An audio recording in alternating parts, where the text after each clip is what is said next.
Warisan yang terlupakan. Bab 1 Malam yang dingin. Hujan turun deras malam itu. Lampu jalan berkelip redup, seakan ikut menggigil bersama udara dingin yang menusuk tulang. Di sudut trotoar, seorang remaja laki-laki berusia 17 tahun, Arka, memeluk erat tubuh kecil adiknya.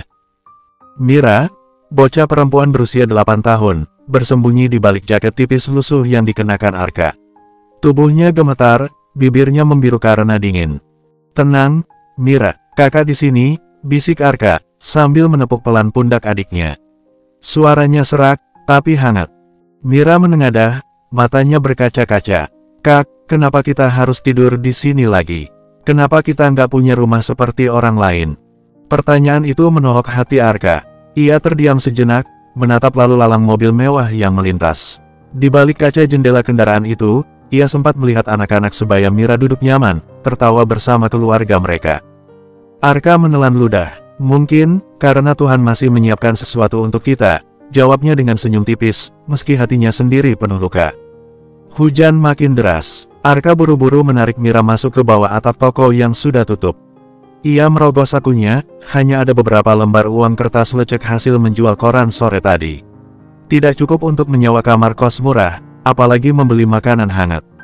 Namun Arka menolak menyerah. Ia tahu, jika ia putus asa, maka Mira akan kehilangan satu-satunya sandaran. "Kamu tunggu di sini ya, jangan kemana-mana," ujar Arka sambil berdiri. "Kakak coba cari makanan." Mira mengangguk lemah. Arka melangkah ke jalanan yang becek, hujan mengguyur wajahnya. Setiap langkah adalah perjuangan, tapi di dalam hatinya, ada satu janji yang tak pernah pudar, ia akan melindungi Mira, apapun yang terjadi. Arka tidak pernah tahu, malam dingin itu hanyalah awal dari perjalanan besar. Sebuah perjalanan yang akan mengubah dirinya dari anak terlantar, menjadi seseorang yang bahkan ia sendiri tak pernah bayangkan. Bersambung. Bab 2 Cahaya kecil di tengah gelap. Malam itu, setelah hujan reda, Arka kembali ke tempat Mira berteduh.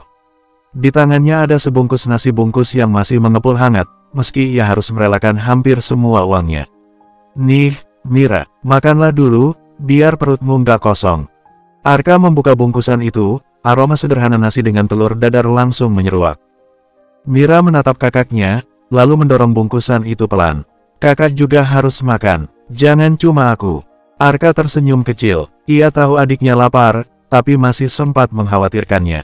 "Kamu makan dulu, kakak udah makan tadi." Padahal, ia berbohong, seharian Arka hanya meneguk air keran.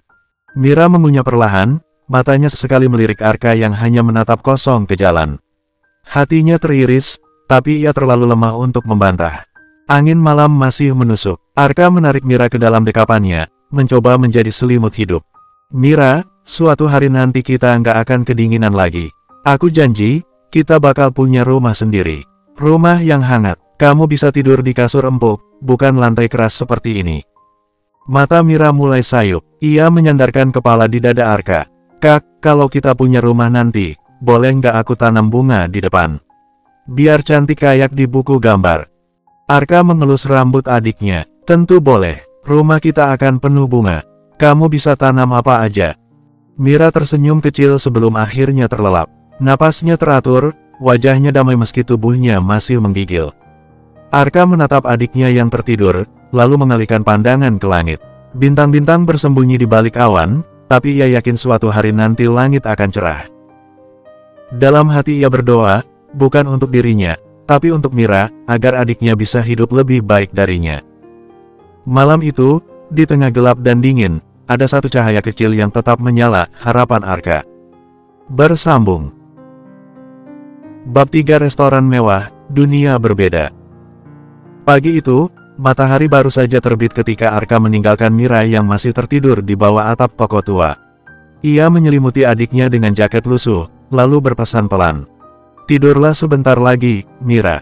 Kakak cari uang dulu, jangan pergi kemana-mana." Arka melangkah ke pusat kota.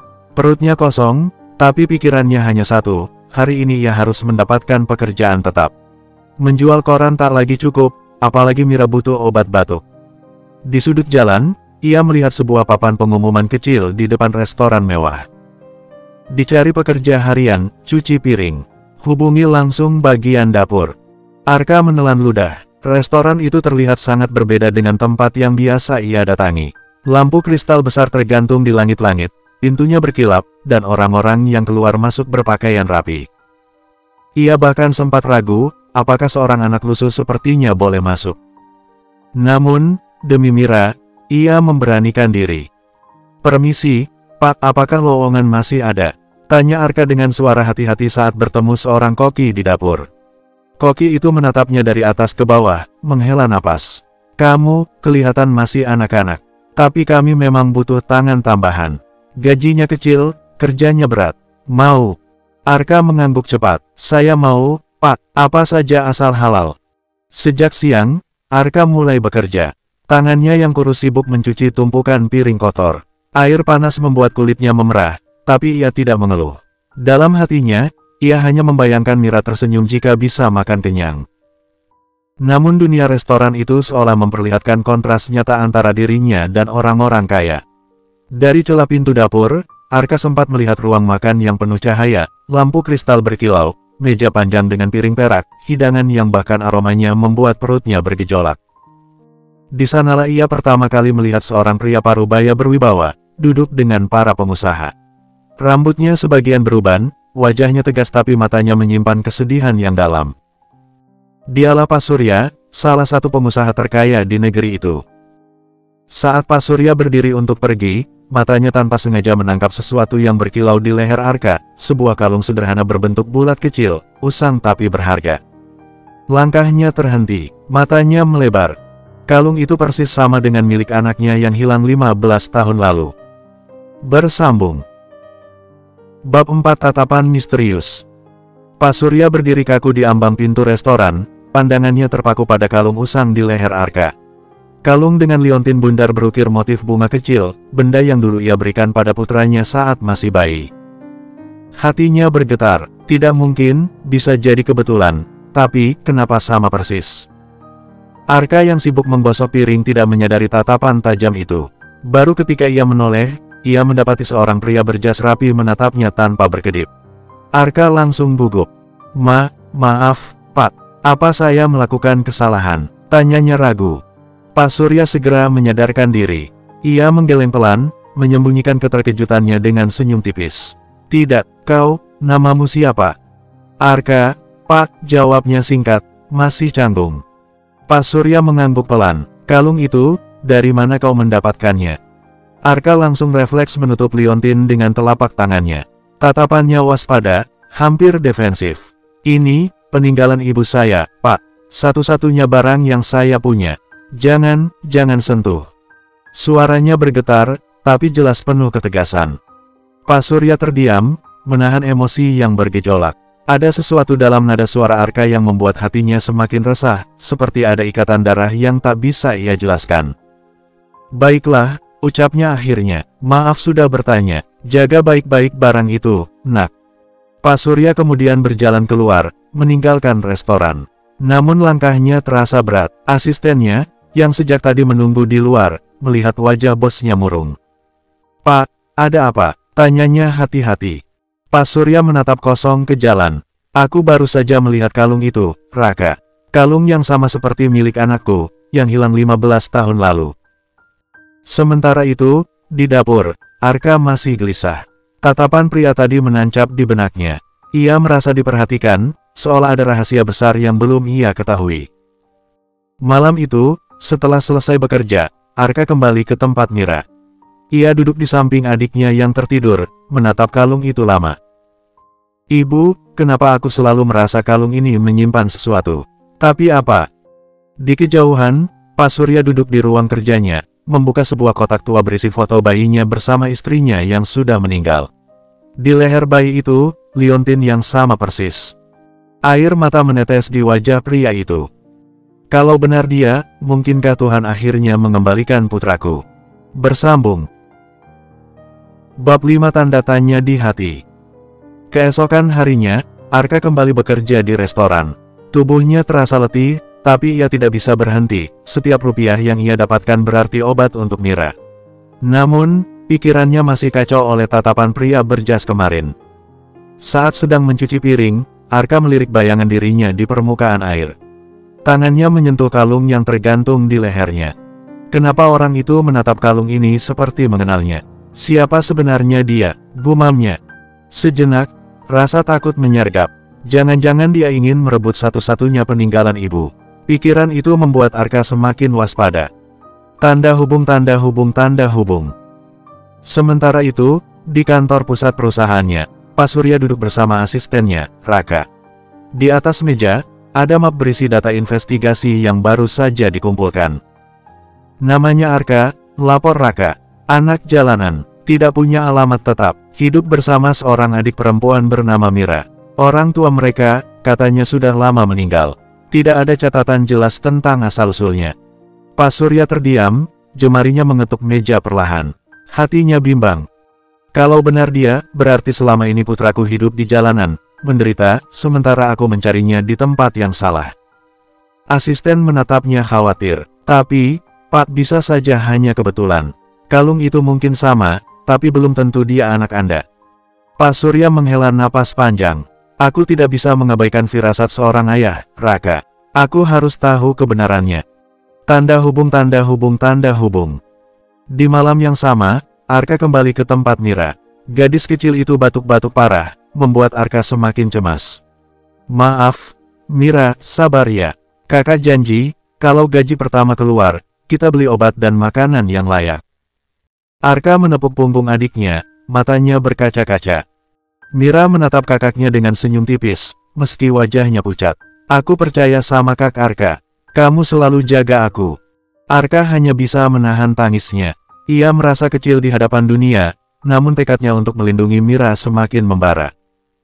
Apa yang tidak Arka ketahui adalah, langkah-langkah besar sedang mendekatinya.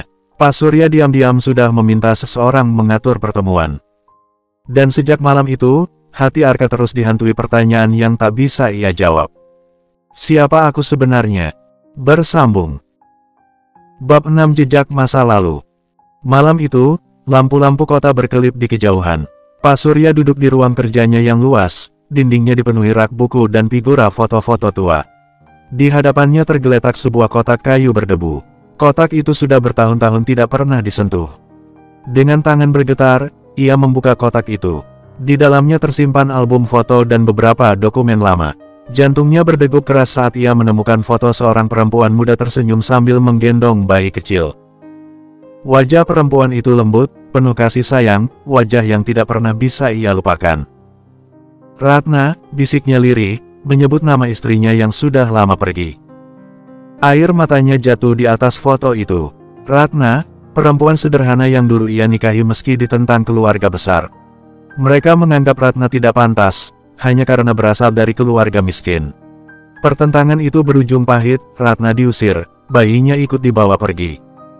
Sementara Surya dipaksa memilih antara harta keluarga atau cinta sejatinya. Ia memilih keluarga, sebuah penyesalan yang masih menghantui sampai sekarang. Namun melihat kalung di leher Arka kemarin, hatinya bergetar hebat. Kalung itu sama persis dengan yang ia belikan untuk bayi mereka, 15 tahun lalu. Liontin bulat dengan ukiran bunga kecil, satu-satunya simbol cinta yang masih tersisa.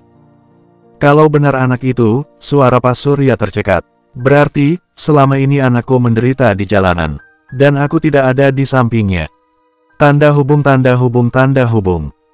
Keesokan harinya, ia memanggil asistennya, Raka, ke kantor pribadi. Raka, aku ingin kau telusuri semua tentang anak itu. Namanya Arka, cari tahu asal-usulnya, siapa orang tuanya, dari mana ia berasal, perintahnya.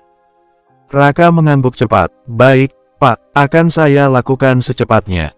Beberapa hari kemudian, hasil penyelidikan tiba. Raka meletakkan map tebal di atas meja. Pak, ini semua yang bisa saya temukan. Anak itu memang bernama Arka. Ia hidup di jalanan bersama adik perempuannya, Mira. Ibunya meninggal beberapa tahun lalu karena sakit. Tidak ada catatan jelas tentang ayahnya.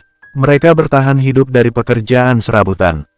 Pak Surya membuka lembar demi lembar.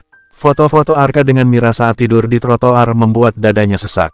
Di salah satu dokumen, ada nama sang ibu, Ratna Dewi. Sekujur tubuhnya bergetar. Ia memejamkan mata, air mata mengalir tanpa bisa ditahan. Ratna, kau benar-benar membesarkan anak kita sendirian. Tanda hubung, tanda hubung, tanda hubung. Di sisi lain, malam itu Arka duduk bersama Mira di bawah atap toko. Hujan rintik-rintik turun, dan Mira menggigil sambil batuk. "Kak," suara Mira lemah. "Kalau ibu masih ada, pasti kita nggak akan begini ya." Arka terdiam, menatap kalung di lehernya. Ia mengusap liontin itu dengan ibu jarinya. "Ibu bilang kalung ini akan selalu jaga kita. Jadi walau beliau nggak ada, kita nggak pernah sendirian."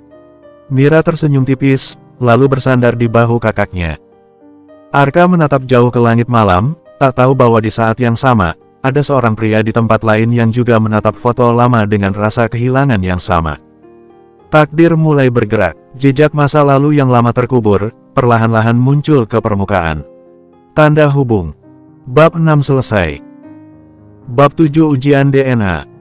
Pagi itu, langit Jakarta tampak mendung. Awan kelabu menggantung seolah menyimpan rahasia besar yang hendak terungkap. Arka berjalan menyusuri trotoar bersama Mira.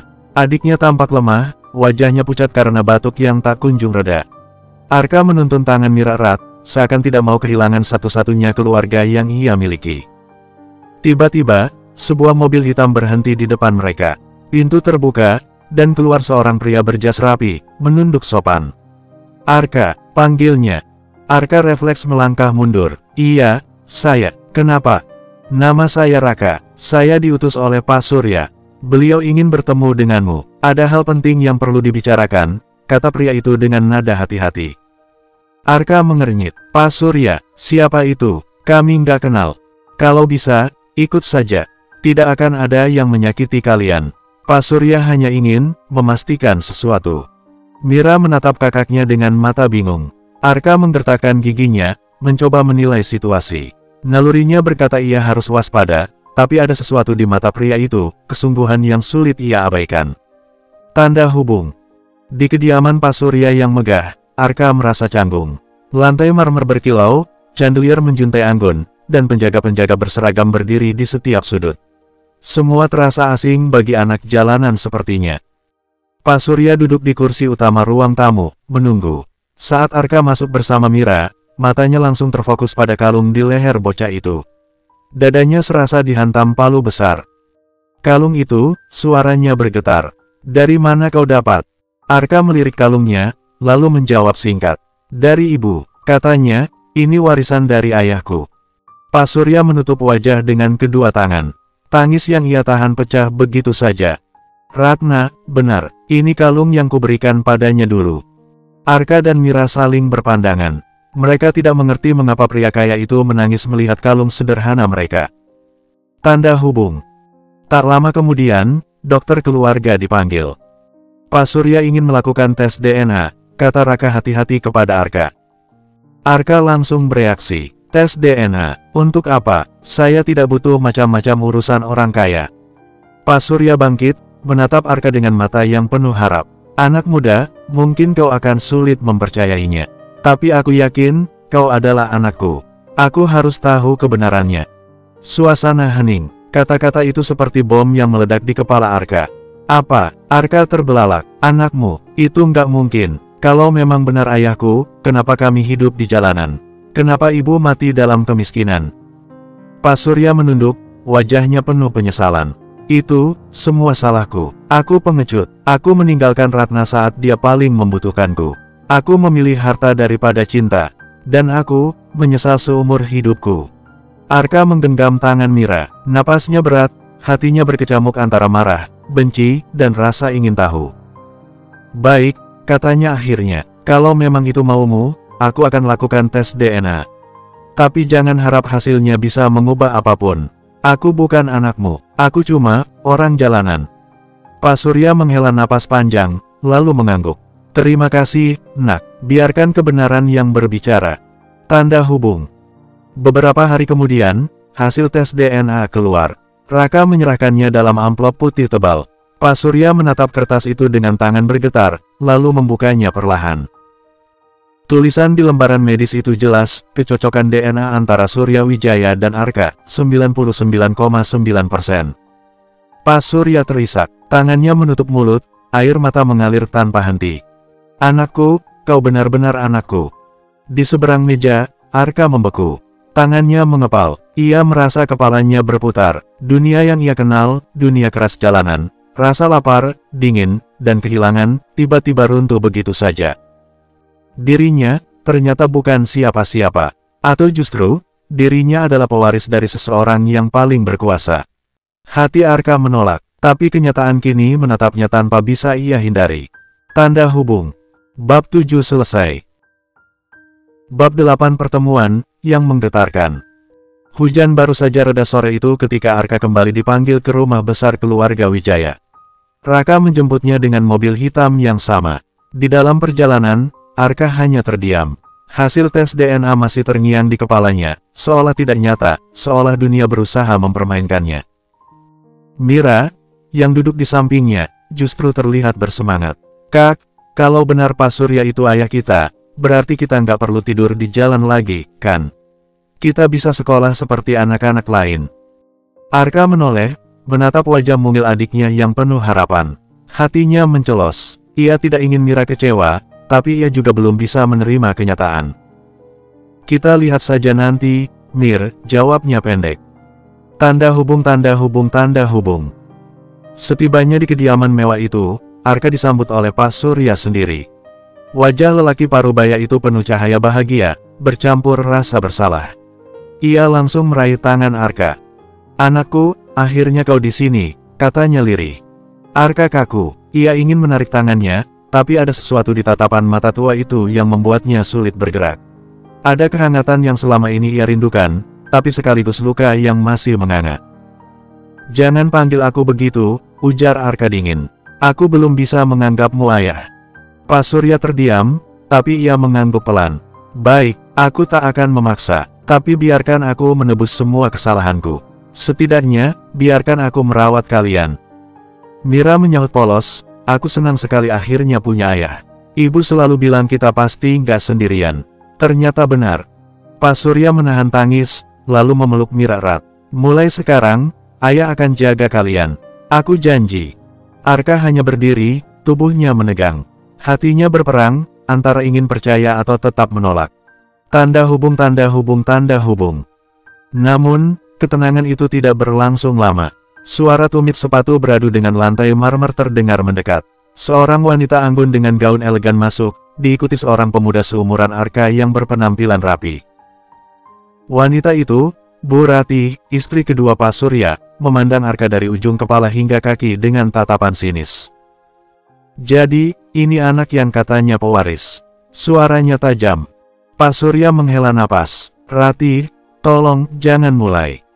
Bagaimana aku tidak mulai? Ratih menatapnya penuh amarah. Selama ini aku mendampingi kamu, aku melahirkan anak untukmu, dan sekarang tiba-tiba muncul anak jalanan yang katanya darah dagingmu.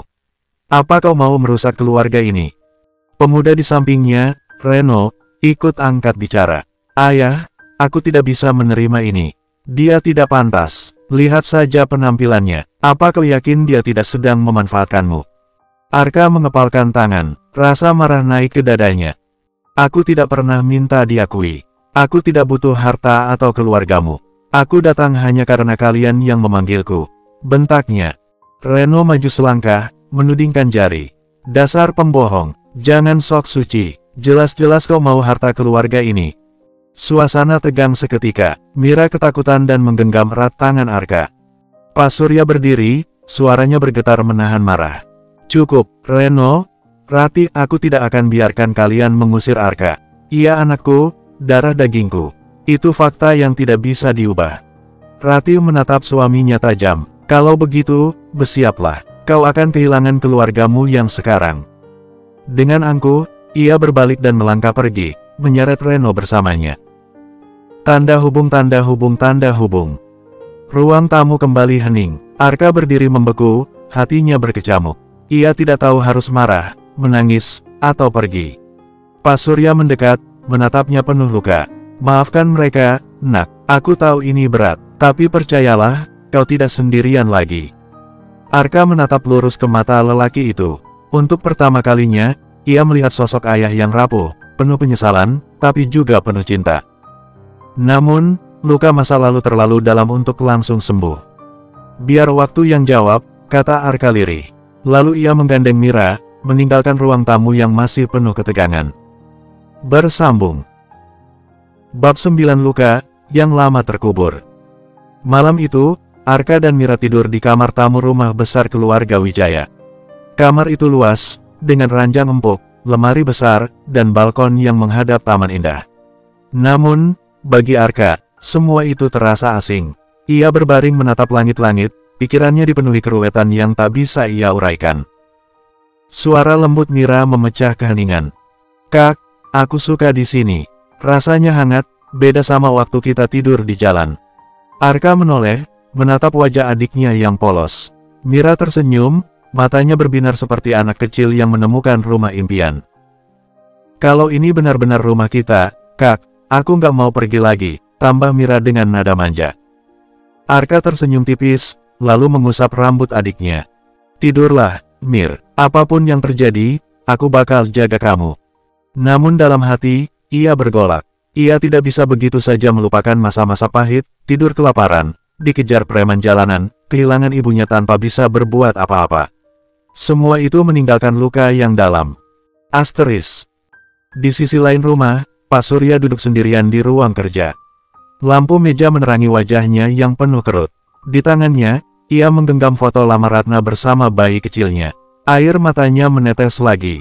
"Ratna, andai kau masih ada, kau pasti bisa menenangkan hati Arka. Dia keras kepala, sama sepertimu. Tapi aku tahu, di balik itu hatinya rapuh. Semua ini salahku. Aku yang membuat kalian menderita." Ketukan pelan terdengar di pintu. Raka masuk, membawa segelas teh hangat. "Pak, minum dulu. Jangan terlalu dipikirkan, nanti kesehatan Bapak terganggu." Pak Surya menghela napas panjang. "Aku takut terlambat, Raka. Aku takut Arka tidak pernah bisa memaafkanku." Asteris. Keesokan harinya, saat sarapan, suasana meja makan terasa tegang. Rati dan Reno duduk dengan wajah dingin. Reno bahkan tidak mau menatap ke arah Arka. "Bagaimana rasanya tidur di kamar empuk? Tidak seperti di jalanan, kan?" sindir Reno sambil menaruh sendok dengan kasar. Arka menatapnya datar. "Aku tidak minta tempat tidurmu. Aku bisa pergi kapan saja." "Bagus kalau kau sadar diri," balas Reno cepat. Pak Surya menepuk meja, membuat semua terkejut. "Cukup, Reno. Mulai sekarang, perlakukan Arka seperti saudaramu sendiri. Kalau tidak, jangan salahkan aku." Rati mendengus. "Surya, kamu pikir mudah memaksa kami menerima anak itu? Dia bukan siapa-siapa. Kehadirannya hanya akan merusak keluarga ini." Pak Surya menoleh tajam. "Dia anakku, sama darahnya dengan Reno. Itu fakta. Mau kalian terima atau tidak, aku tidak akan biarkan Arka diperlakukan seperti sampah lagi." Arka mengepalkan tangan di pangkuannya. Hatinya panas mendengar semua perdebatan itu. Ia berdiri tiba-tiba, kursinya bergeser keras. "Aku tidak butuh semua ini," teriaknya. "Aku tidak datang untuk merebut keluargamu atau hartamu. Aku cuma ingin hidup tenang bersama adikku." Mata Arka berkaca-kaca, tapi ia segera melangkah pergi, meninggalkan ruang makan dengan dada sesak. Mira berusaha mengejarnya, namun langkah Arka terlalu cepat. Asteris. Di taman belakang, Arka duduk di bangku kayu, wajahnya tertutup kedua tangan. Luka lama kembali menganga. Ia teringat ibunya, Ratna, yang berjuang mati-matian demi mereka. "Ibu, kenapa kau nggak pernah cerita siapa ayahku sebenarnya? Kalau aku tahu lebih cepat, apa semuanya bakal berbeda?" bisiknya. Air matanya jatuh, membasahi tanah. Luka itu terlalu dalam. Luka karena ditinggalkan, karena merasa tidak pernah cukup, karena diperlakukan tak lebih dari sampah, dan kini harus menerima kenyataan bahwa ia adalah pewaris keluarga terkaya. Hatinya berperang. Antara benci dan rindu. Antara dendam dan keinginan untuk diterima. Antara masa lalu yang gelap dan masa depan yang penuh cahaya. Namun satu hal pasti, jalan Arka baru saja dimulai, dan luka lama itu akan menentukan siapa dirinya kelak. Tanda hubung. Bab 9 selesai. Bersambung. Bab 10 Benih Permusuhan. Hari-hari pertama Arka di rumah keluarga Wijaya terasa seperti mimpi buruk. Walau kamar mewah disiapkan untuknya, dan Pak Surya selalu berusaha mendekatkan diri, dinginnya sikap Rati dan tajamnya tatapan Reno membuat udara rumah itu penuh ketegangan. Mira masih tampak bahagia. Ia senang bisa tidur dengan tenang, makan enak, dan bahkan mulai belajar menulis kembali dengan bantuan seorang guru privat yang disediakan Pak Surya. Namun, Arka tidak bisa menikmati itu semua. Baginya, kenyamanan yang datang tiba-tiba terasa seperti jebakan. Tanda hubung, tanda hubung, tanda hubung. Suatu siang, Arka duduk di perpustakaan rumah. Ia sedang membaca buku tentang sejarah keluarga Wijaya, mencoba mengenal sedikit demi sedikit dunia yang tiba-tiba menjeratnya. Reno masuk, langkahnya berat, wajahnya penuh sinis. Kau pikir membaca buku itu bisa bikin kau pantas jadi bagian dari keluarga ini? Sindirnya. Arka menutup buku perlahan, menatap Reno dingin. Aku tidak pernah minta jadi bagian dari keluarga ini. Bagus, Reno mendekat, berdiri di hadapannya. Karena kau memang tidak pantas. Kau cuma anak jalanan yang kebetulan punya darah sama. Jangan harap bisa ambil apapun yang jadi milikku. Arka berdiri, menatap balik tanpa gentar. Aku tidak peduli dengan hartamu. Aku hanya peduli dengan Mira. Kalau kalian berani menyakitinya, aku tidak akan diam. Reno tertawa pendek, sinis. Lihat dirimu, kau kira bisa melawan aku. Kau tidak tahu apa-apa tentang dunia ini, Arka. Dunia bisnis, kekuasaan, harta, semua itu bukan tempat untuk orang sepertimu. Arka mengepalkan tinjunya, tapi menahan diri. Ia tahu Reno hanya ingin memancing emosi. Percaya saja pada dirimu, kata Arka dingin sebelum melangkah keluar. Karena aku juga percaya, kebenaran suatu hari akan bicara sendiri. Reno menatapnya pergi dengan mata menyala penuh kebencian. Benih permusuhan itu sudah tertanam dalam-dalam. Tanda hubung, tanda hubung, tanda hubung. Malamnya, Rati berbicara dengan Reno di ruang keluarga. Suaranya rendah tapi tajam. Reno, kau harus hati-hati. Kehadiran anak itu ancaman besar. Kalau dia benar-benar diakui Surya, semua warisan bisa jatuh ke tangannya. Reno mengepalkan tangan. Tenang saja, Bu. Aku tidak akan biarkan itu terjadi. Aku akan tunjukkan kalau dia tidak layak jadi bagian dari keluarga ini. Rati tersenyum tipis, matanya penuh intrik. Itu anak Ratna, wanita yang dulu merebut hati ayahmu. Aku tidak pernah bisa menerima dia. Dan sekarang, anaknya muncul untuk mengacaukan segalanya. Tidak, aku tidak akan biarkan. Tanda hubung, tanda hubung, tanda hubung. Di kamar tamunya, Arka berdiri di balkon, memandang langit malam. Angin dingin menerpa wajahnya. Ia tahu, sejak masuk rumah ini, hidupnya tidak akan lagi sama. Kalau memang ini takdirku, gumamnya pelan, aku akan hadapi semuanya. Tapi demi Mira, aku tidak boleh kalah. Di kejauhan, lampu kota berkelip, seolah memberi isyarat bahwa perjalanan Arka baru saja dimulai, dan benih permusuhan yang tertanam hari ini akan tumbuh menjadi badai besar di masa depan. Tanda hubung, tanda hubung, tanda hubung. Bab 10 selesai, bersambung. Bab 11 pelatihan pewaris. Pagi itu, Arka dipanggil ke ruang kerja Pak Surya. Ruangan itu besar, dipenuhi rak buku hukum, map laporan bisnis, dan meja kayu jati yang mengilat. Arka melangkah masuk dengan sedikit ragu. Pak Surya menatapnya penuh arti. Arka, mulai hari ini, aku ingin kau belajar. Kalau kau memang darah dagingku, kau harus tahu bagaimana mengurus keluarga ini. Dunia bisnis tidak mudah, tapi aku percaya kau bisa. Arka mengernyit. Aku, belajar bisnis. Aku bahkan tidak lulus sekolah, Pak. Karena itu kau harus mulai dari awal. Aku tidak butuh kau jadi sempurna dalam semalam. Aku hanya ingin kau berani mencoba. Arka terdiam, hatinya bimbang. Sebagian dirinya ingin menolak, merasa semua ini bukan dunianya. Tapi ketika menoleh dan melihat Mira sedang duduk di sofa, tersenyum bangga padanya, ia merasa ada dorongan kuat untuk tidak menyerah. Baik, jawab Arka akhirnya. Aku akan coba. Tanda hubung, tanda hubung, tanda hubung. Hari-hari berikutnya, Arka mulai menjalani pelatihan ketat. Ia diajari membaca laporan keuangan, mengenal istilah pasar, dan memahami cara kerja perusahaan besar. Raka, sang asisten setia, menjadi pembimbingnya sehari-hari. Ini laporan laba rugi, Arka, jelas Raka suatu sore. Kalau kau tidak teliti, satu angka bisa mengubah keputusan besar. Arka menunduk serius, keningnya berkerut. Susah sekali, tapi aku nggak mau nyerah. Pak Surya yang kebetulan masuk ruangan tersenyum tipis. Itu semangat yang kupunya dulu saat seusiamu. Tanda hubung, tanda hubung, tanda hubung. Namun, tidak semua mendukung. Di ruang keluarga, Reno memandang Arka dengan tatapan penuh sindir. Lucu juga melihat anak jalanan belajar jadi bos. Kau pikir dengan beberapa buku dan angka kau bisa mengalahkanku? Jangan mimpi. Arka menatap balik tenang. Aku tidak pernah berniat mengalahkan siapapun. Aku hanya ingin bisa menjaga Mira, dan kalau belajar ini bisa membuatku lebih kuat, aku akan lakukan. Reno mendengus. Alasan yang bagus untuk menyembunyikan ambisimu. Rati yang duduk di samping Reno menimpali. Surya terlalu buta karena rasa bersalahnya. Kau hanya memanfaatkan kesempatan ini. Ingat, Arka, kami tidak akan biarkan kau merebut apa yang seharusnya jadi milik Reno. Arka mengepalkan tangan, tapi ia menahan amarahnya. Kata-kata ibunya dulu terngiang, jangan biarkan kebencian orang lain mengubah siapa dirimu. Tanda hubung tanda hubung tanda hubung. Malam harinya, di kamar, Mira menghampiri kakaknya. Kak, aku bangga banget sama kamu.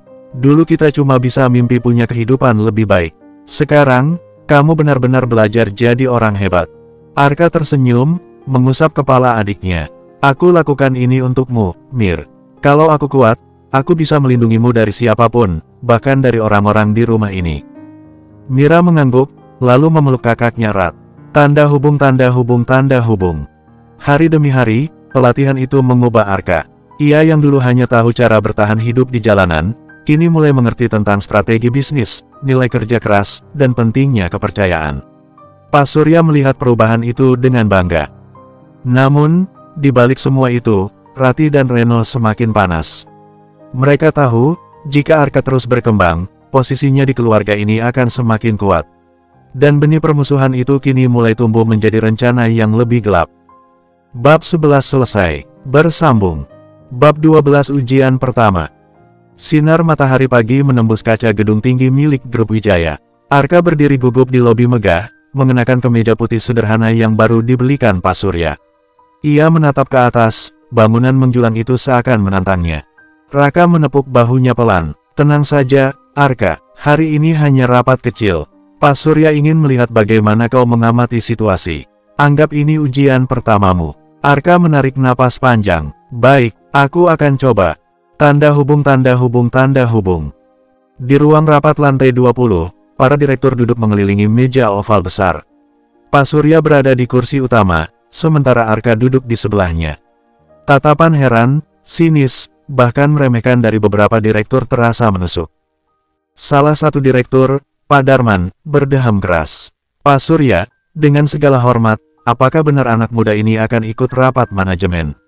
Dia bahkan bukan bagian dari perusahaan.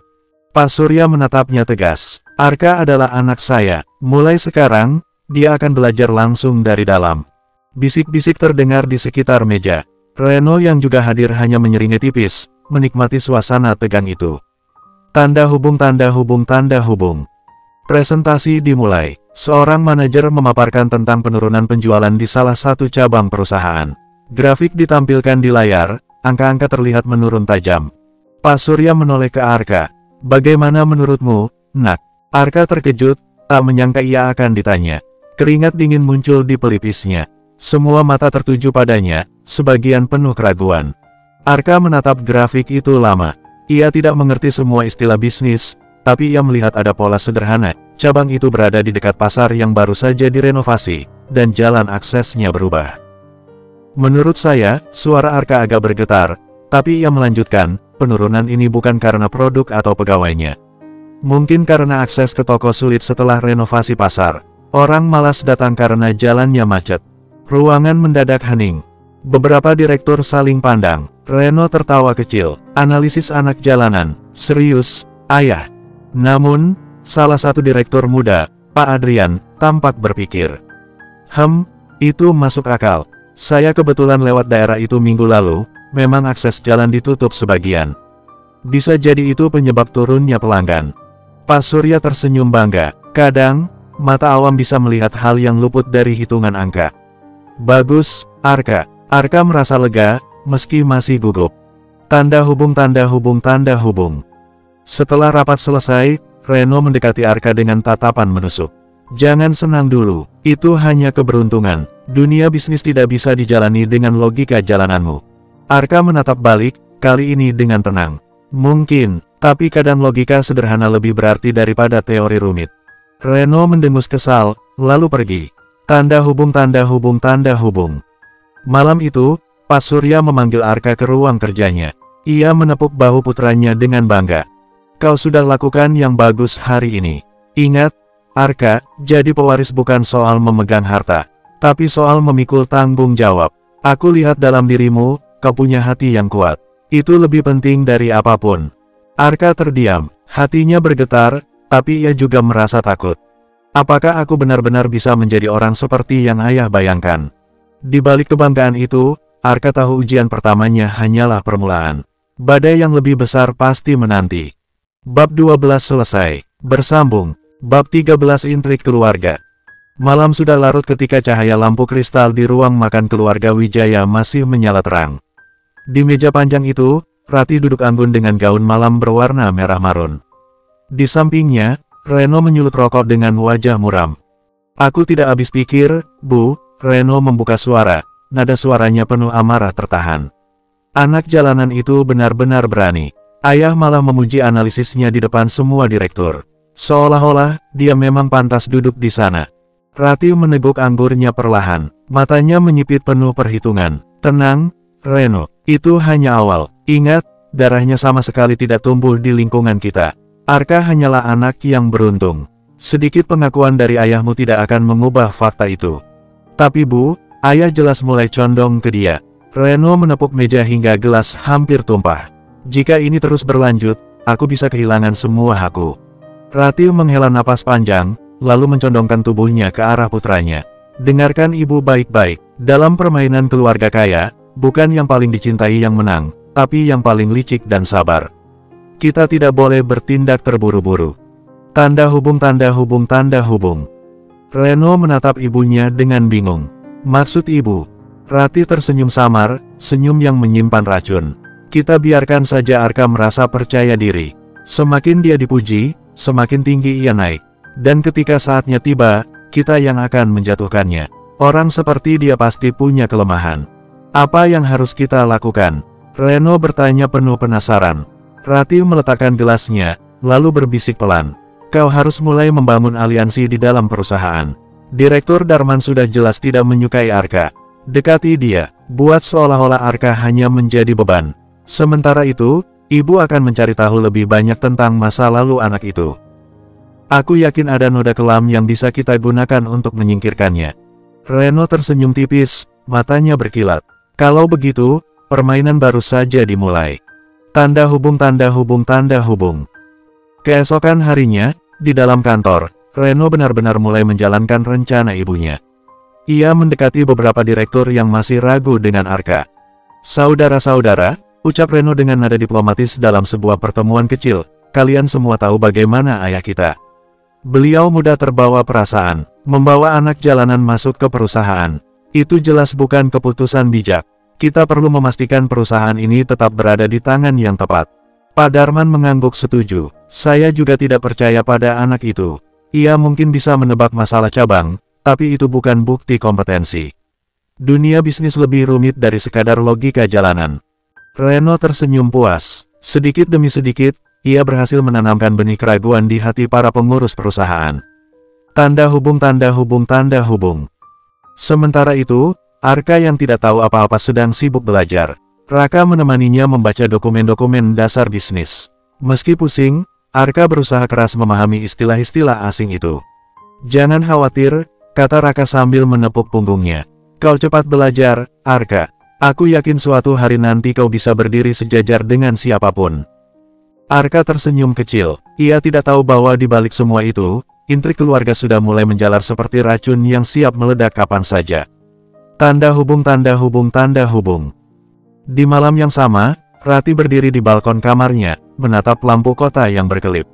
Angin malam meniup rambutnya, sementara di tangannya ia menggenggam sebuah map coklat.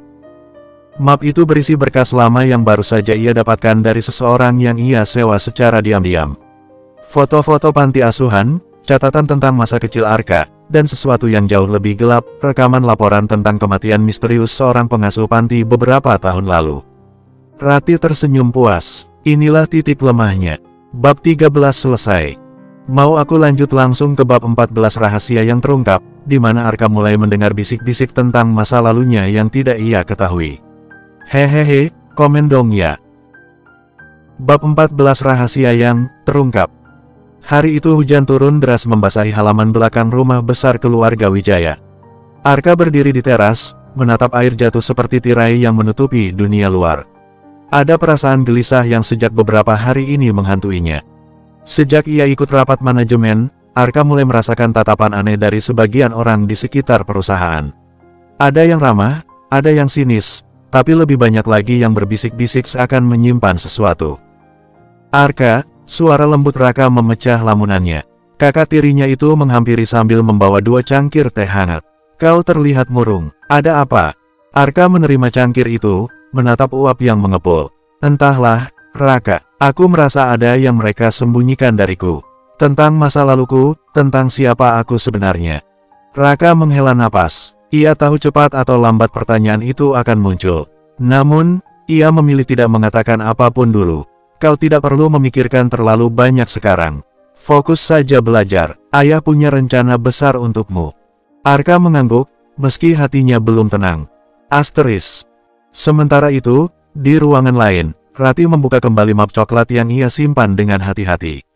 Kali ini ia bersama Reno.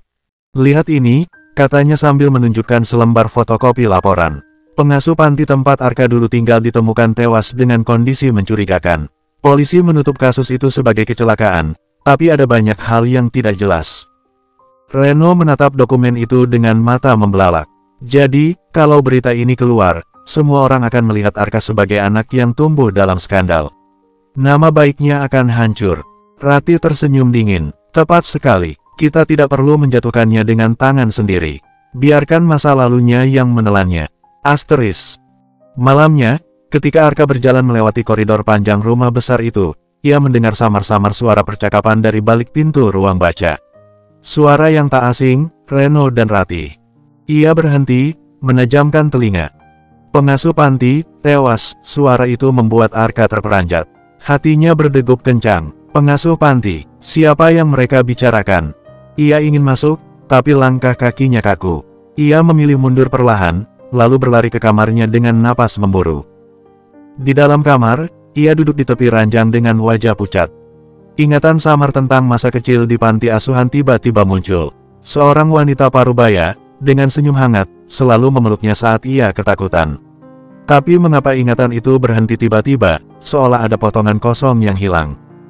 Arka menutup wajah dengan kedua tangannya. Air mata tak terasa menetes. Siapa aku sebenarnya? Apa yang mereka sembunyikan dariku? Asteris. Keesokan paginya, ia memberanikan diri menemui Pak Surya. Di ruang kerja megah itu, ia berdiri dengan suara bergetar. Ayah, aku ingin tahu. Apa benar ada sesuatu yang terjadi di masa kecilku? Tentang panti asuhan itu, dan pengasuhku. Pak Surya terdiam lama, pandangannya penuh keraguan dan rasa bersalah. Arka, ada hal-hal yang belum saatnya kau ketahui. Tapi aku janji, ketika waktunya tiba, semua akan terjawab. Arka mengepalkan tangan, ia merasa jawaban itu hanya menambah luka. Dalam hati, ia bertekad, kalau mereka tidak mau memberitahuku, aku akan mencari kebenaranku sendiri. Bersambung. Bab 15 Jejak yang Tersembunyi. Malam itu, kota Jakarta dipenuhi cahaya lampu jalan yang berkilau di bawah langit mendung. Arka berjalan seorang diri di trotoar, mengenakan jaket hitam sederhana. Ia sengaja keluar diam-diam dari rumah besar keluarga Wijaya. Di tangannya, ia menggenggam secarik kertas kecil berisi alamat panti asuhan lamanya. Kertas itu ia temukan di antara barang-barang lama yang disimpan Pak Surya. Kalau ayah tidak mau bicara, aku harus mencari jawabanku sendiri, gumamnya. Asteris. Panti asuhan kasih ibu berdiri sederhana di pinggir kota. Cat dindingnya sudah pudar, papan namanya miring, tapi suasana hangat tetap terasa. Anak-anak kecil berlarian di halaman meski hujan gerimis turun. Arka berhenti di depan gerbang, hatinya berdebar keras. Tempat ini terasa begitu familiar, seakan membawa kembali bayangan masa kecil yang terhapus dari ingatannya. Seorang wanita tua keluar dari dalam. Rambutnya sudah memutih, tapi senyum di wajahnya tulus. Nak, apa kau mencari seseorang? Arka menunduk hormat. Ibu, saya dulu pernah tinggal di sini. Nama saya Arka. Wanita itu menatapnya lekat-lekat, lalu matanya melebar. Astaga, jadi kau benar-benar Arka kecil itu. Aku hampir tak percaya. Asteris. Mereka duduk di ruang tamu sederhana panti itu. Bau kayu lama bercampur dengan suara riuh anak-anak. Namaku Bu Heni, kata wanita itu pelan. Aku memang bukan pengasuhmu langsung, tapi aku sudah lama di sini. Kau dulu anak yang pendiam, tapi selalu tersenyum saat bersama Bu Laras.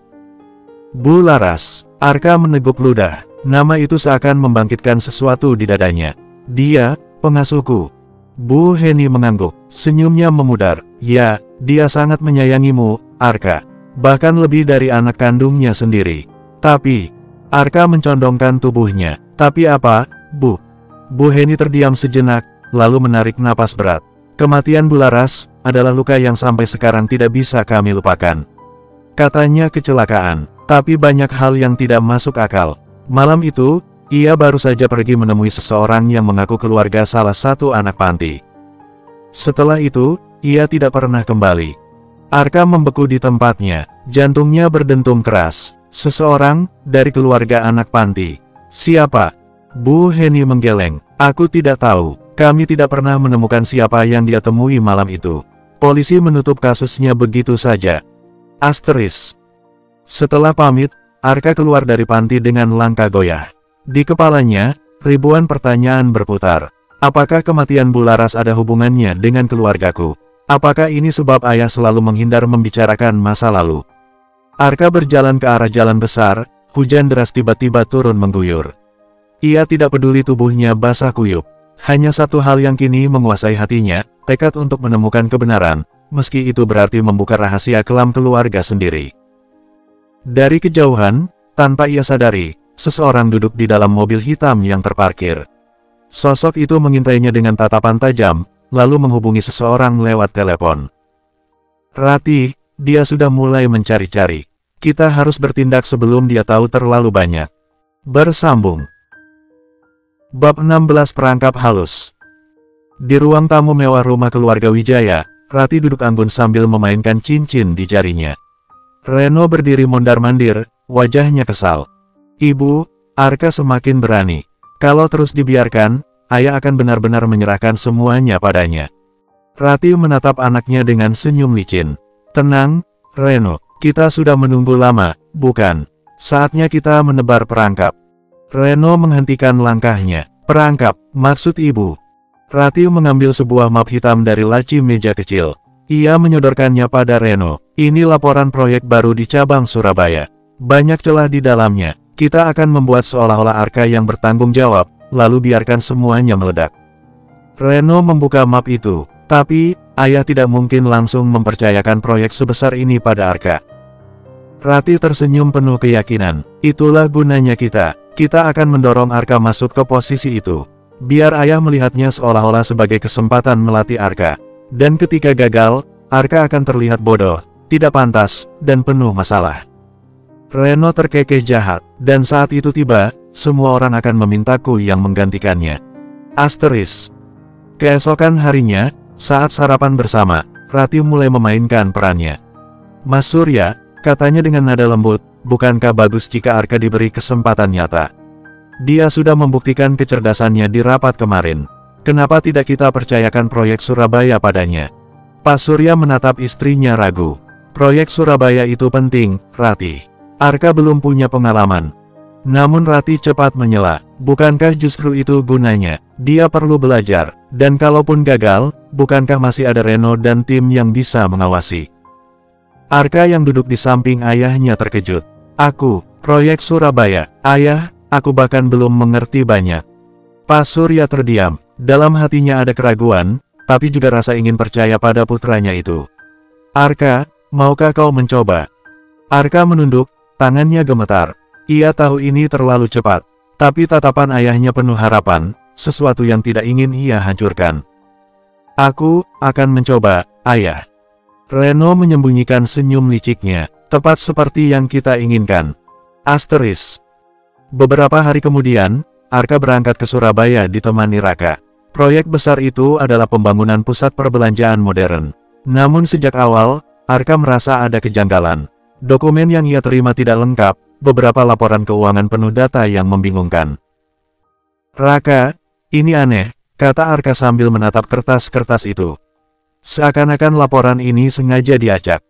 Raka mengernyit, hati-hati, Arka, bisa jadi ada yang tidak bersih dalam proyek ini.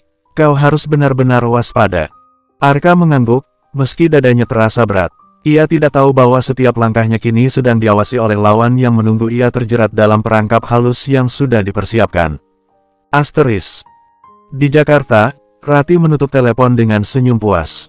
Ia baru saja menerima kabar dari orang dalam yang ia pasang di Surabaya. Permainan sudah dimulai, bisiknya pelan. Tinggal menunggu Arka tersandung. Bersambung. Bab 17 Kebenaran yang terungkap. Gedung proyek pusat perbelanjaan Surabaya masih setengah jadi. Suara mesin bor dan palu terdengar riuh. Arka berdiri di tengah lapangan dengan helm proyek di kepalanya, wajahnya dipenuhi kebingungan. Dokumen-dokumen yang ia bawa terasa tidak sinkron dengan kondisi di lapangan. Anggaran yang tercatat untuk pembelian bahan bangunan jauh lebih besar daripada material yang tampak digunakan. Ini tidak masuk akal, gumam Arka, keningnya berkerut. Raka mendekat sambil membawa tablet. Aku sudah periksa ulang, Kak. Laporan keuangan cabang menunjukkan pembelian 500 ton baja. Tapi di gudang, hanya ada 200 ton. Sisanya entah kemana. Arka menatap kakaknya dengan mata melebar. Berarti ada yang menggelapkan dana. Raka mengangguk serius. Ya, dan kalau kau tidak hati-hati, semua kesalahan itu bisa dituduhkan padamu. Asteris.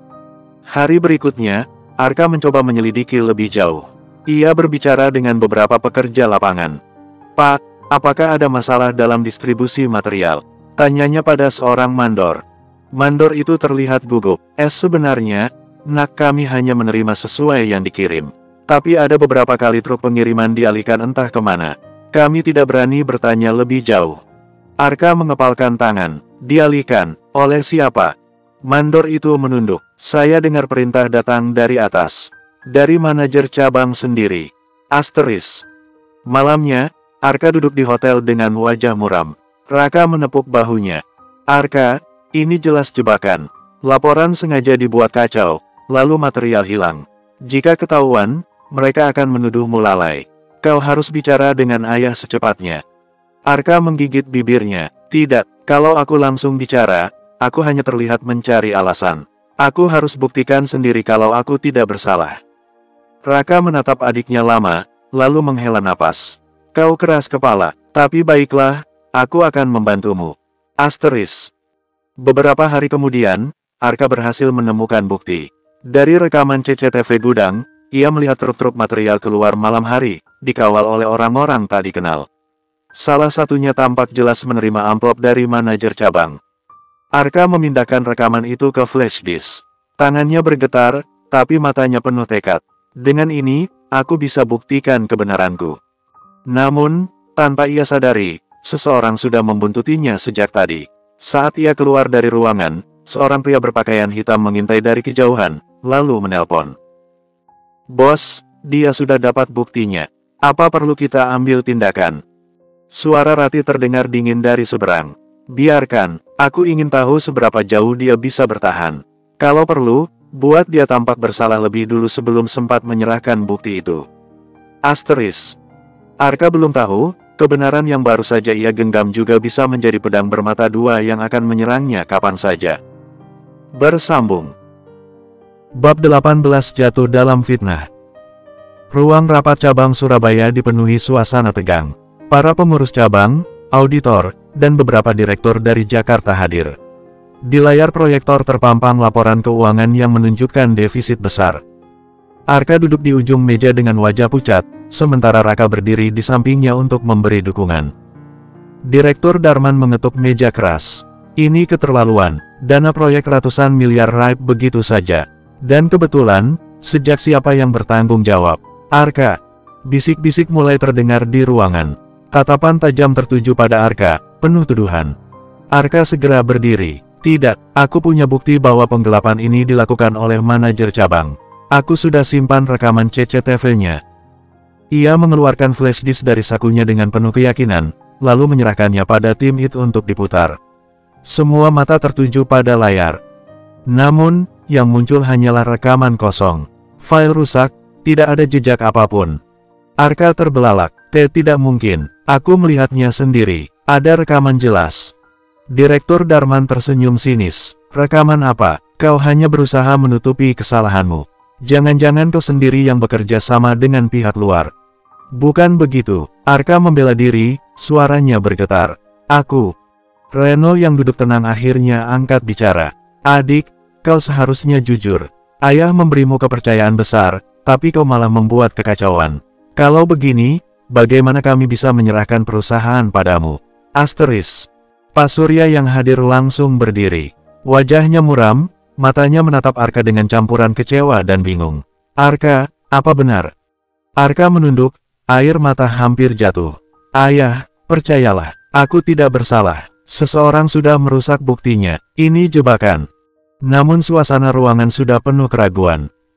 Rati yang baru saja tiba di ruang rapat meletakkan tangannya di bahu Pak Surya, pura-pura prihatin. Mas Surya, mungkin kita terlalu cepat memberi beban pada anak yang baru belajar. Lihatlah, dia bahkan tidak bisa menjaga bukti dengan benar. Lebih baik kembalikan tanggung jawab ini pada Reno. Pak Surya menghela napas panjang, lalu berkata dengan suara berat, Arka, untuk sementara, kau dibebas tugaskan dari proyek ini. Reno yang akan mengambil alih. Asteris. Dunia Arka runtuh seketika. Suara orang-orang di sekelilingnya terdengar seperti dengung yang jauh. Ia merasa tubuhnya lemas, seakan semua tenaga tersedot habis. Raka menepuk bahunya keras. Bertahanlah, Arka. Aku tahu kau tidak bersalah. Kita akan cari jalan lain. Namun di sudut ruangan, Reno dan Rati bertukar pandang. Senyum tipis penuh kemenangan muncul di wajah mereka. Asteris. Malam itu, Arka duduk sendirian di balkon hotel, menatap hujan deras yang membasahi jalanan. Tangannya mengepal, matanya merah. Kenapa selalu aku yang disalahkan? Apa aku memang tidak pantas berada di sini? Hatinya hancur, tapi jauh di dalam, ada bara kecil yang belum padam. Bara yang berbisik, aku akan buktikan kebenaranku. Aku tidak akan kalah. Bersambung. Bab 19 Kebangkitan Arka. Pagi itu Arka terbangun dengan mata sembab. Malam sebelumnya ia hampir menyerah, merasa seluruh dunia melawannya. Namun suara Raka yang terus menguatkan membuatnya sadar, ia tidak boleh berhenti di sini. Raka masuk ke kamar hotel sambil membawa secangkir kopi. Bangun, Arka, kau bukan pecundang. Kalau kau menyerah, berarti mereka menang. Apa itu yang kau mau? Arka menatap kopi itu, lalu menatap adiknya. Ada sinar kecil yang kembali hidup di matanya. Tidak, aku tidak mau menyerah. Aku akan buktikan kalau aku tidak bersalah. Asteris. Siang harinya, Raka dan Arka menemui seorang teknisi komputer kenalan lama Raka bernama Bagas. Ia terkenal jago memulihkan data yang rusak. Bagas memeriksa flash disk Arka dengan serius. File ini memang sengaja dirusak. Ada jejak enkripsi asing. Ini bukan kerusakan biasa. Tapi, ia tersenyum tipis. Masih ada peluang dipulihkan. Arka menegakkan tubuhnya. Benarkah? Tolong, Bagas. Itu satu-satunya bukti kalau aku dijebak. Bagas mengangguk. Berikan aku 2 hari. Aku akan usahakan yang terbaik. Asteris. Sementara itu di kantor pusat, Reno semakin percaya diri. Ia sudah mengambil alih proyek besar Surabaya, tampil di media sebagai penyelamat perusahaan. Rati selalu berada di sisinya, menebar senyum anggun seakan dirinya adalah istri sah pewaris Surya Group. Namun jauh di lubuk hati, Reno masih merasa gelisah. Ia tahu Arka bukan orang bodoh. Kalau dia benar-benar menemukan bukti itu lagi, pikirnya dengan wajah tegang. Rati mendekat, membisikkan kata-kata manis. Tenanglah, semua sudah di tangan kita. Arka tidak akan bisa bangkit lagi. Kau harus percaya padaku. Reno hanya mengangguk, tapi matanya masih menyimpan kegelisahan. Asteris. 2 hari kemudian, Bagas akhirnya menghubungi Arka. Arka, datanglah ke tempatku sekarang. Aku punya sesuatu yang harus kau lihat. Dengan napas terengah karena berlari, Arka dan Raka tiba di bengkel komputer kecil Bagas. Di layar monitor, tampak rekaman CCTV yang berhasil dipulihkan. Jelas terlihat seorang pria bersetelan jas hitam memasuki ruang administrasi tengah malam, membuka brankas, lalu menyalin dokumen ke laptop. Wajahnya terlihat jelas, anak buah Reno. Arka tertegun. Itu, orang Reno. Bagas mengangguk. Benar, dan rekaman ini asli, lengkap dengan cap waktu dan sistem pengaman. Tak bisa dipalsukan lagi. Air mata menetes di pipi Arka. Untuk pertama kalinya setelah sekian lama, ia merasa lega. Akhirnya, kebenaran ada di tanganku. Raka menepuk punggungnya keras. Sekarang saatnya membalikkan keadaan, Kak. Kita akan bongkar semua ini di depan ayah dan direksi. Asteris. Malam itu, Arka berdiri di depan cermin. Tatapannya lebih tegas, wajahnya lebih berani. Aku bukan lagi anak terlantar yang diremehkan. Aku akan buktikan, aku pewaris sejati keluarga ini. Bersambung. Bab 20 Kebenaran terungkap. Ruang rapat utama Surya Group kembali dipenuhi oleh semua direksi, auditor, dan Pak Surya yang duduk di kursi utama. Kali ini suasananya jauh lebih mencekam. Reno berdiri percaya diri di depan layar, memamerkan laporan proyek. Rati duduk anggun di sampingnya, sesekali menatap Arka dengan senyum mengejek. Seperti yang Anda lihat, ujar Reno lantang, proyek ini sudah kembali stabil di bawah kepemimpinan saya. Tidak seperti sebelumnya, ketika Arka hanya membuat masalah. Beberapa direksi mengangguk, tapi Pak Surya hanya diam. Tatapannya sesekali melirik Arka yang duduk tenang bersama Raka di ujung meja. Tiba-tiba, Arka berdiri. Suaranya mantap. Ayah, izinkan aku menunjukkan sesuatu sebelum keputusan akhir diambil. Reno tertawa sinis. Apalagi, jangan ulangi kesalahanmu, Arka. Arka tidak menanggapi. Ia menyerahkan flash disk pada tim IT. Layar besar menampilkan rekaman CCTV yang sudah dipulihkan Bagas. Semua mata membelalak. Jelas terlihat seorang anak buah Reno menyelinap ke ruang administrasi tengah malam, menyalin data, dan mengambil dokumen proyek. Ini bukti bahwa aku dijebak, ujar Arka tegas. File yang rusak kemarin bukan karena kelalaianku, tapi sabotase. Orang ini bekerja di bawah perintah Reno. Suasana rapat seketika riuh. Para direksi berbisik-bisik. Beberapa langsung menatap Reno dengan curiga. Reno panik. Itu tidak benar. Itu hanya fitnah. Namun Bagas yang ikut hadir berdiri maju. Saya ahli forensik data. Rekaman ini asli, lengkap dengan tanda keamanan sistem. Tidak bisa dipalsukan. Pak Surya menatap Reno dengan wajah penuh kekecewaan. Reno, apa yang kau lakukan? Reno terdiam, wajahnya pucat pasi. Rati mencoba maju, berusaha menenangkan suasana. Mas Surya, jangan langsung menuduh. Bisa saja ini rekayasa pihak lain. Cukup, Rati. Suara Pak Surya menggelegar. Aku sudah terlalu lama dibutakan oleh sikap manis kalian. Arka mungkin datang dari jalanan, tapi hatinya jujur. Dan hari ini dia membuktikan siapa yang benar. Air mata menetes di mata Arka. Ia menunduk, lalu perlahan berkata, Ayah, aku tidak ingin warisan. Aku hanya ingin dipercaya. Pak Surya bangkit, menghampiri Arka, lalu memeluknya erat.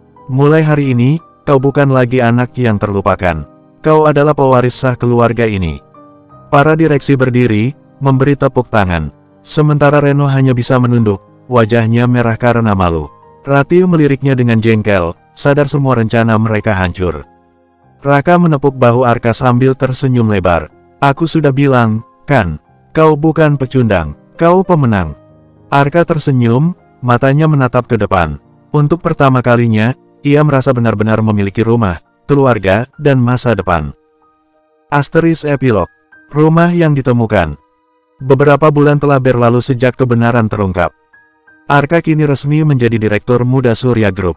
Meski mendapat posisi tinggi, ia tidak berubah menjadi sombong. Justru ia lebih sering turun ke lapangan, berbicara dengan karyawan kecil, mendengar keluhan mereka, bahkan mengunjungi panti asuhan tempat ia dulu dibesarkan. Pak Surya semakin membanggakannya. Arka, kau bukan hanya pewaris harta, tapi pewaris hati. Kau tahu bagaimana rasanya tidak punya apa-apa, itu yang membuatmu bisa menghargai semua yang kau miliki sekarang. Di sisi lain, Reno memilih meninggalkan perusahaan sementara waktu, mencari jati diri dan menebus kesalahan. Sedangkan Rati menghilang tanpa jejak, membawa sisa ambisinya. Raka tetap menjadi sahabat setia. Ia selalu mendampingi Arka dalam suka dan duka, mengingatkannya untuk tetap rendah hati. Suatu sore, Arka berdiri di balkon kantor pusat. Angin sepoi-sepoi menyapu wajahnya. Ia menatap matahari yang perlahan tenggelam, mengingat masa lalunya sebagai anak terlantar yang tidak pernah dianggap siapapun. Kini, ia tidak hanya punya nama, tapi juga keluarga, sahabat, dan masa depan yang cerah.